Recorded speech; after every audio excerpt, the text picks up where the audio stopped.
How you going, people? Do a crazy cop story. I'm talking to my buddy about a couple videos, and we're talking about the nurse, and I'm about to post another video where a doctor refused to cooperate with the police when they brought him a warrant signed by a judge, but he didn't get arrested. But that's not in the news. Don't worry about that. So anyway, let's talk about a crazy cop story, because I think I've covered some of these, and talking about this case where the doctor refused to search up a guy's butt, even though the warrant said he's hiding drugs up there, and we want you, it's a medically approved procedure, use a medically approved, go up his butt and get the drugs. And cops had a warrant, and everybody wants the cops fired now. But anyway, I'll put a link to the description of that other vehicle. So, when we start talking about things up people's butt, me and my buddy were talking, it's like, man, I mean, he goes, how much can you shove up your butt? I mean, how much, why are they doing all that? What? Look, and then I told him a few things. I was like, dude, are you serious? Because I'm kind of, he's not a cop, so he doesn't know, so I'm kind of like, dude, you really think that sounds odd that people hide some up their butt? He goes, well, I mean, how far can they push it up, I mean, why do they have to do a complete colonoscopy to look for something? And I went, well, I said, if a colonoscopy hose can go up that high, then something else can go up that high. So then I just ran through a couple things.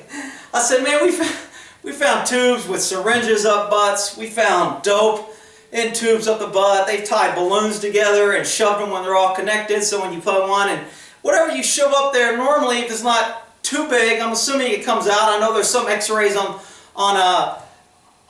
Google that you can Google and find out. I know guys used to send them around. We found weird stuff up people's butt. They'd send out pictures and goof around. So some things obviously show up there ain't coming out, but most of your drugs are kind of flexible. They're in balloons. They may be in a small plastic tube, but most things come out when you take a poop, I guess. I'm assuming. I mean, I don't know of any surgery where somebody had dope up their butt. I'm sure there's some coming across the border or whatever, but so we started talking about a couple cases I was in. I was like, dude, man, I said, they found guns. He goes, guns? I go, guns, man. I said, guns are small. You get a flare gun, a pistol gun, a small Derringer. I said, they shove everything up their butt. He goes, no way. He goes, man, that's a world that nobody other than a cop knows. And I'm like, dude, I said, we found a girl with, shoved up her crotch. I mean, you think about it. A woman can have a baby that's what, 10, 12, 14 pound baby? There's a lot of room in there, people. So it's easy to hide things in other orifices besides your mouth. And so I told him about this one incident. He was like, man, there's no way somebody could be that addicted to something. So, and I think I mentioned this in a couple stories. I don't know if I ever did a cop story because it's kind of a simple story, but I'm in Sac jail and I'm booking some dude for dope, gangs, guns, something. I mean, it was a felony. I didn't do a whole bunch of misdemeanor stuff. It was a felony, I can almost guarantee it. Unless it was a multiple misdemeanor, or they really wanted him, or somebody called and said, hey man, usually if you had a misdemeanor warrant, we'd be like, get out of here. Because every other person you pulled over had a misdemeanor warrant. If you booked them all, you'd never find any felonies because you were messing around with freaking misdemeanors. Which is why I'm always cracking on cops who run around and write little blue hairs tickets for going fast a mile over the speed limit in a school zone, and then, that's their biggest capers. Ooh, look at me, I got 27 tickets today. I got the ticket king. I'm gonna get a plaque at the next Christmas party for having the most tickets. And I'm like, okay. So anyway, I digress.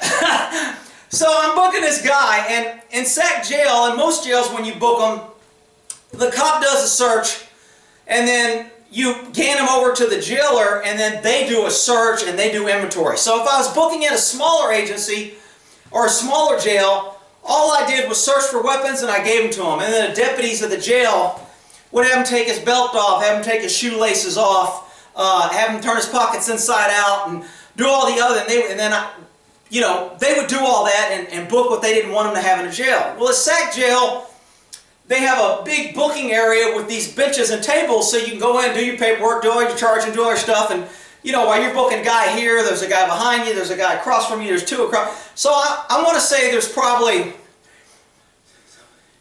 when I was there was probably 15 to 20 booking stations where cops from all over agencies, you'd have all the different agencies in all the different counties, they'd all book, because Sac County is 950 square miles, a lot of area, a lot of little cities. Everybody booked their cops there. So anyway, so I'm booking this dude here, and I've already gone through, and we always try and scare the people a little bit before we bring them in there, right before you bring them to deputy, because you don't want to give the deputy somebody when they got drugs or bombs on them. And I did one crazy cop story about at SAC. They used to have a mailbox there, and you could dump things in. So if I'm booking a dude and he goes, hey man, I got a little crank in my back pocket, you missed, man, I don't want to get in trouble or get another felony. Where is it? Take it out. I don't want to book it. Throw it in the mailbox. It's called an amnesty box. You didn't have to book it. Nobody questioned it. And the guy got a freebie because he told you instead of bringing it into jail. So it encouraged drug dealers or people bringing shit in illegally, one last chance before you get, yo man, you got anything for, once you go in there, they'll charge you, you're going to get a new felony charge if you bring something into jail. So let me know now. And most of the time they'd be like, oh yeah, you know, I got, here you missed it, I got a little bit in my crotch, or you know, I got something on my ass, here I have a plastic bag with a crank or whatever. And so I'm booking this dude, and he doesn't have anything. Well, evidently it was under his belt, and either I didn't pull his belt or it was taped to his thing. I forgot exactly how it was, but I missed it. It was a small bag, I think Coke or crank, I can't remember, but it was a little small bag of white powder. So, and as we're going to the jail, evidently he tried to hide it or readjust it, and he drops it. And when he drops it, I felt him pull away from me as we're going down. I'm like, what the hell are you doing? Well, as he drops it, he's going down to get it. Because when you book them and turn them over to the jail, they can either be in cuffs or not in cuffs. So, and again, that policy changes in different places. Sometimes you hand them over, they got to be in cuffs. Other places will be like, you bring them in there, you got them right here, there's nobody here, the jailers are right there, I'm right here by the thing, and it's like, hey man, you want him recuffed? Because you take the cuffs off while you're searching doing all this, so you have to recuff him if there's a line. If you're waiting 5 or 6 people to book your guy, and there's 5 people in front of you, they want everybody cuffed so there's not a fight in between and there's all these loose prisoners. But if there's nobody there, it's just 1 or 2, you just grab and say, hey man, nobody's here, he's not cuffed. Okay, no problem. They bring him in a little room, they make him stand with his feet in certain areas, and he puts his hands on palm prints on the wall, and he's told not to remove his hands from the wall, blah, blah, and they search him and pull his belt and ask him if there's anything, blah, blah, blah, or heard injuries, etc. And I can't remember if we did the nurse. I think we did the nurse first. So we'd have to bring him into the one area to do the nurse. After the nurse medically cleared him, then we'd bring him out and book him. So I'm doing this, and this guy ends up somehow dropping his freaking dope right as we're like at the door going into the jail. So, I mean, I don't even think I charged him. I had to charge him with use of force, but I didn't charge him for the dope. So as he goes down to pick it up, I go, whoa, and I grab him, and he jumps on the ground. So immediately I'm jumping on top of him. So we're rolling around the jail floor, and the bag breaks, and there's coke all over the floor. And this dude is, I mean, look, if you've ever been inside a jail, imagine the worst, nastiest floor you could ever be in. And then imagine what a jail floor is, where cops are bringing cooks in or crooks who have shit on themselves, pissed on themselves, been from crime scenes. We arrested them in an area, they're walking through brain matter and blood. I mean, I used to hate even untie my shoes because you're at these crime scenes with slime and feces and dirty diapers and blood and brain matter and all this shit, and you're walking around collecting evidence, and then you're going to the jail, and then you're getting in your car. So all this transfer, I mean, the jail floor is just, dude, turns my stomach just thinking about it. This dude didn't give a crap. We're on the floor rolling, I'm trying to get him in custody, and he's not necessarily fighting me to get away. He's fighting me so he can lick that dope, and his tongue is just all over that floor while I'm grabbing it. He's just, and he's going in the corner, and I didn't really care if he licked it up. I was trying to get his hands, but he kept pulling his hands because the longer he stayed on the floor, the more he could lick up. So he's licking and licking all this floor, and a couple other cops are looking, and they're laughing, and I'm like, I can't. And I think I told you one of my old captains who I used to work for in the Air Force, worked another agency, he comes walking in, and he goes, hey, Rick Gore, funny seeing you here. And we finally got off the floor, and of course I had to take him back, had to do more paperwork because I use force on him now, and then I had to say why I use force, and etc. So, is the DA going to charge that? Hell no. I went and did all the paperwork, and you think they're going to charge? Everybody's like, oh, well, he broke the law, he should go to jail. Nobody goes to jail. Oh, cop violated policy. He violated policy on a poor nurse. He should go to jail. Nobody goes.